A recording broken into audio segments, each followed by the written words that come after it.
Why, hello, tube. Hey, look, it's white now. Yeah, got a new bookshelf. Spent a embarrassing amount of time with this bookshelf, but that's for another day. Today, we're here to talk about Heaven and Hell by Aldous Huxley. No, not the Heaven and Hell post Ozzy Osbourne Black Sabbath album. No, this is the Aldous Huxley Heaven and Hell. So if you missed the first part, The Doors of Perception, he was born July 26, 1894, died November 22nd, 1963. Does that date ring a bell to anyone out there? Yes, that's the day that C.S. Lewis died. Oh, and some little known president, J.F. something or another, you know. It was published 1956. And so Heaven and Hell kind of follows up to The Doors of Perception. So he talks about these antipodes, and what an antipode is, and I don't even know if I'm pronouncing that right. Oh man, I should change my shirt because I'm sweaty from the bookshelf. So like, you know how like that old saying, like if you dig a hole straight down, you end up in China, you know, that sort of thing that isn't really true for the United States, I don't think. But anyway, basically it's the opposite end of the earth that you're on. So so through things like meditation, psychedelics, things like that, sleep deprivation, basically he's saying that your mind can go to another place. He's trying to draw that conclusion,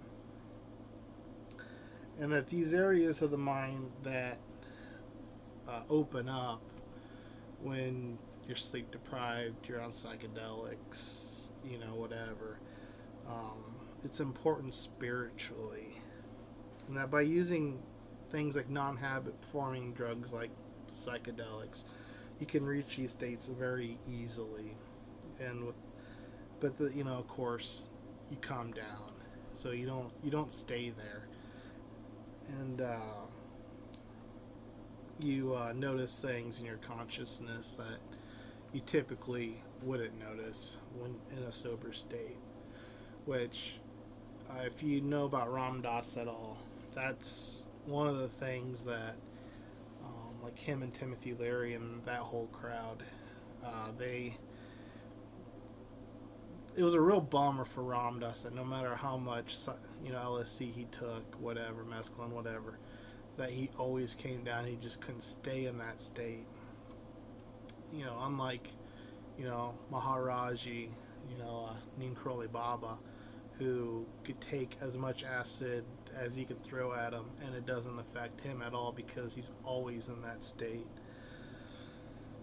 So, you know, it's interesting. I definitely have to reread it a few times, at least a couple more times, to kind of get a deeper understanding of what's going on in this little piece. But, you know, the books together, I can see why they are a lot of times packaged together. I'm not even sure if you can buy them separate today. I think that, you know, it's always Doors of Perception and Heaven and Hell. But I can see they're definitely, you know, brother sister books. I think I just made that up. It's worth a read, even if you're not really into you know, psychedelics or spiritualism or any of that stuff. You might still get some stuff out of either one of these books. It's a good time. It's a good time. I'll put the link down below if you would like to pick up Doors of Perception and or Heaven and Hell. And that's it for this one, peeps. We'll keep this one short and sweet. Cheers.